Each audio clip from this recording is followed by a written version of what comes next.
আসসালামু আলাইকুম। আশা করি সবাই ভালো আছেন। আজ আমরা লাভ ক্ষতি রিলেটেড যত ধরনের প্রশ্ন পরীক্ষায় আসে সেই প্রশ্নগুলো শর্টকাট টেকনিকের মাধ্যমে সমাধান করার চেষ্টা করব। প্রথম প্রশ্নটা হচ্ছে, একটি দ্রব্য ৭,২০০ টাকায় বিক্রি করলে 20% লাভ হয়, দ্রব্যটির ক্রয় মূল্য কত? যখন এরকম বিক্রয় মূল্য দেওয়া থাকবে এবং ক্রয় মূল্য চাইবে, তখন যে নিয়মটা আমরা ফলো করব, এখানে যখন বলবে লাভ, লাভ বললে আমরা ১০০ এর সাথে সে লাভের যে অংশ সেটাকে যোগ করব, তাহলে কত পাবো? ১২০। এর পরবর্তী কাজ হচ্ছে, এখানে যে বিক্রয় মূল্যটি দেওয়া থাকবে সেটি আগে লিখব, তারপর আমরা যে বিক্রয় মূল্যটি বের করছি ১০০ এর জন্য সেই বিক্রয় মূল্যটি দিয়ে ভাগ করব, আর এখানে গুণ দিব 100। তো এখানে যদি আমি এটাকে ভাগ করি সেক্ষেত্রে কত পাবো? 6, 60, আর এখানে পাবো 100। তাহলে আমি যদি 6 দিয়ে গুণ দিই তাহলে পাবো 6000। অর্থাৎ এই দ্রব্যটির ক্রয় মূল্য ছিল 6000, যেটিকে ৭,২০০ টাকায় বিক্রি করায় তার 20% লাভ হয়। আবার যদি আমাদেরকে বলে কোন একটি পণ্য ৮,১০০ টাকায় বিক্রি করে 10% ক্ষতি হয়, পণ্যটির ক্রয় মূল্য কত? ক্রয় মূল্যের ক্ষেত্রে আমরা ১০০ থেকে পার্সেন্টেজটিকে বিয়োগ দিব। তাহলে ১০০ থেকে যদি 10 আমি বিয়োগ দিই তাহলে পাবো 90। এখন যে কাজ, এখানে যে আমার ক্রয় মূল্যটি দেওয়া ছিল সেটাকে আগে লিখব, আর আমরা যে বিক্রয় মূল্যটি বের করছি সেটা দিয়ে ভাগ দিব এবং এখানে গুণ দিব ১০০। সেক্ষেত্রে আমি যদি এটাকে ভাগ করি তাহলে পাবো 90। এখানে 90 গুণ ১০০, তার মানে হচ্ছে ৯,০০০। এই পণ্যটি কেনা হয়েছিল ৯,০০০ টাকায় এবং বিক্রি করা হয়েছে ৮,১০০ টাকা, যার কারণে তার 10% ক্ষতি হয়। আর যখন কোনো একটি পণ্যের ক্রয় মূল্য দেওয়া থাকে, বিক্রয় মূল্য বের করতে বলবে, তখন আমরা যে পদ্ধতি ব্যবহার করব, যেমন একটি দ্রব্যে ৫,০০০ টাকা কিনে 15% লাভে বিক্রি করতে চাইলে বিক্রয় মূল্য কত হবে? এই অঙ্কের ক্ষেত্রে যে পার্সেন্টেজ দেওয়া থাকবে আমরা প্রথমে 100-এর সাথে সেটা যোগ করব, তাহলে কত পাবো? ১১৫। এরপরে যে ক্রয় মূল্যটি দেওয়া আছে সেটি লিখব, এটাকে ভাগ দিব ১০০ দ্বারা এবং যে বিক্রয় মূল্যটি পাইছি 15% লাভে ১০০ টাকার ক্ষেত্রে সেটা দ্বারা গুণ করব। এখন যদি আমি এটাকে ভাগ করি তাহলে কত পাবো? 50 গুণ ১১৫। এই দুটোকে যদি আমরা গুণ করি তাহলে আমরা পাবো ৫,৭৫০ টাকা। অর্থাৎ যদি ৫,০০০ টাকার একটি পণ্যে 15% লাভ করতে চাই তাহলে সেটাকে বিক্রি করতে হবে ৫,৭৫০ টাকায়। ঠিক একই রকমভাবে একটি মোবাইল ১০,০০০ টাকায় কিনে দোকানদার যদি 10% লাভ করতে চায় তাহলে কত টাকায় মোবাইলটি বিক্রি করতে হবে? এখানে লাভ করবে কত পার্সেন্ট? 10। তাহলে আমরা লিখব ১০০ যোগ 10, তার মানে হচ্ছে ১১০। এখন যে ক্রমটি দেওয়া আছে সেটি লিখি, এটাকে ভাগ করব ১০০ দ্বারা এবং গুণ করব ১১০ দ্বারা। আমি যদি ভাগ করি সেক্ষেত্রে কত পাবো? ১০০ গুণ ১১০, তাহলে এখানে পাবো আমরা সেক্ষেত্রে ১১,০০০ টাকা। অর্থাৎ যদি দোকানদারকে ১০,০০০ টাকার মোবাইলে 10% লাভ করতে হয় তাকে তাহলে বিক্রি করতে হবে ১১,০০০ টাকায়। প্রশ্ন যদি এমন বলা থাকে কোনো একটি পণ্য ৩৬০ টাকায় বিক্রি করে 10% ক্ষতি হয়, এই পণ্যটি কত টাকায় বিক্রি করলে 12% লাভ হইতো? এমন ক্ষেত্রে আমরা যে কাজটা করব, এখানে 10% ক্ষতি, তাহলে আমি যদি ক্ষতির অংশটা বের করি কত হয়? 90 এবং লাভের অংশটা হচ্ছে ১১২। এখন যে টাকার পরিমাণটা দেওয়া থাকবে সেটা লিখব এবং এটার সাথে লাভের অংশ উপরে এবং ক্ষতির অংশ নিচে লিখে গুণ করব। তা লাভের অংশ হচ্ছে আমার ১১২ এবং ক্ষতির অংশ 90।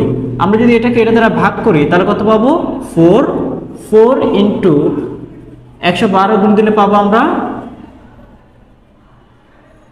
৪,০৪৮। অর্থাৎ ৩৬০ টাকায় বিক্রি করে যেখানে আমি 10% ক্ষতি হয়েছে সেটাকে যদি আমরা ৪৪৮ টাকায় বিক্রি করি তাহলে 12% লাভ হবে। ঠিক একই রকমভাবে নিচের অঙ্কটা খেয়াল করি, এখানে কোনো একটি পণ্য 4,800 টাকায় বিক্রিতে 20% ক্ষতি হয়, কত টাকায় বিক্রি করলে 10% লাভ হতো? তাহলে আমি ক্ষতির অংশটা বের করি। 100 মাইনাস 20, এখানে পাবো 80, এখানে 10 যোগ করলে পাবো 110। তাহলে যে টাকার পরিমাণটা দেওয়া আছে সেটার সাথে লাভের অংশ উপরে লিখব এবং ক্ষতির অংশটা নিচে লিখব। আমরা যদি এখানে কাটি তাহলে পাবো 60। 60 দ্বারা যদি 110কে গুণ করি তাহলে পাবো 6,600। অর্থাৎ যে পণ্যটি বিক্রি করে 10% 20% ক্ষতি হয়েছে 4,048 টাকায় বিক্রি করে, সেই পণ্যটি যদি 6,600 টাকা বিক্রি করা যায় তাহলে 10% লাভ হবে। এমন অঙ্ক থাকে যেখানে পণ্য বা দ্রব্যের সংখ্যা বের করতে বলে, তখন যে পদ্ধতি ব্যবহার করব, যেমন এখানে 1 টাকায় 21টি কলা বিক্রি করায় 30% ক্ষতি হয়, এই একই কলা টাকায় কয়টি বিক্রি করলে 5% লাভ হতো? আমরা ক্ষতি আর লাভটা আগের মতো করে বের করব। 100 থেকে 30 বিয়োগ দিলে 70, এখানে 5% লাভ হয়, যোগ করলে পাবো 105। এখন যে সংখ্যাটা দেওয়া থাকবে সেটা আগে লিখব, এরপরে এই ক্ষেত্রে লাভের অংশটা নিচে এবং ক্ষতির অংশটা উপরে লিখব, ক্ষতি এবং নিচে লিখব লাভ। এখন আমি যদি এটাকে ভাগ করি নিচে পাবো 5 এবং 5 দ্বারা 70কে ভাগ করলে পাবো 14। অর্থাৎ টাকায় 14টি কলা বিক্রি করলে তার 5% লাভ হবে। ঠিক একই রকমভাবে এখানে একটা অঙ্ক আছে, 12টি আপেল বিক্রি করায় 5% ক্ষতি হয়, ওই একই আপেল টাকায় কতটি বিক্রি করলে 20% লাভ হতো? তাহলে ক্ষতির অংশটা আমরা বের করি। এখানে ক্ষতির অংশ হচ্ছে 95 এবং লাভের অংশ হচ্ছে 120। সংখ্যা দেওয়া আছে 12টি, আমরা লাভের অংশ নিচে লিখব এবং ক্ষতির অংশটি উপরে লিখব। যদি এখানে আমি ভাগ করি সেক্ষেত্রে কত পাবো? উপরে পাবো 95 এবং নিচে পাবো 10। আমি যদি ভাগ করি পাবো 9.5। অর্থাৎ প্রায় 9টির প্লাস কলা যদি বিক্রি করা হয় টাকায়, সেক্ষেত্রে 20% লাভ হবে। এই ধরনের প্রশ্ন যদি থাকে, একটি ছাতা বিক্রি করে 5% ক্ষতি হয় এবং ছাতাটিকে আরও 30 টাকা বেশি দামে বিক্রি করলে 10% লাভ হতো।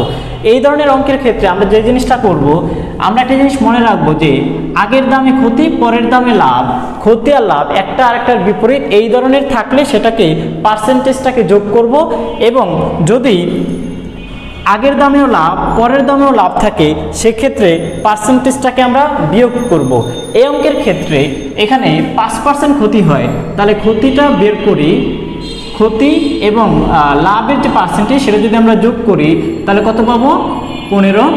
এখন যে কাজ, এখানে যে বেশি দামটা দেওয়া আছে সেটা লিখব এবং এইটাকে পার্সেন্টেজের যোগফল দ্বারা ভাগ করবে এবং এর সাথে দিব 100। এখানে ভাগ করলে পাবো 2, তাহলে 2 ইন্টু 100 যদি গুনতে তাহলে কত পাবো? 200। অর্থাৎ এই পণ্যটির ক্রয় মূল্য হচ্ছে 200 টাকা। ঠিক একই রকমভাবে একটি দ্রব্য বিক্রি করে 5% লাভ হয়, আরও 60 টাকা বেশি দামে বিক্রি করা হলে 8% লাভ হতো। আমরা বলছি যদি আগের দামে লাভ পরের দামেও লাভ থাকে তাহলে পার্সেন্টেজ বিয়োগ করতে হয়। পার্সেন্টেজ বিয়োগ করলে আমরা এখানে পাবো 3। এখন যে বেশি দামটা দেওয়া আছে সেটা লিখব এবং পার্সেন্টেজের বিয়োগফল দ্বারা ভাগ করে 100 দ্বারা গুণ করব। এখানে যদি ভাগ করি তাহলে কত পাবো? 20।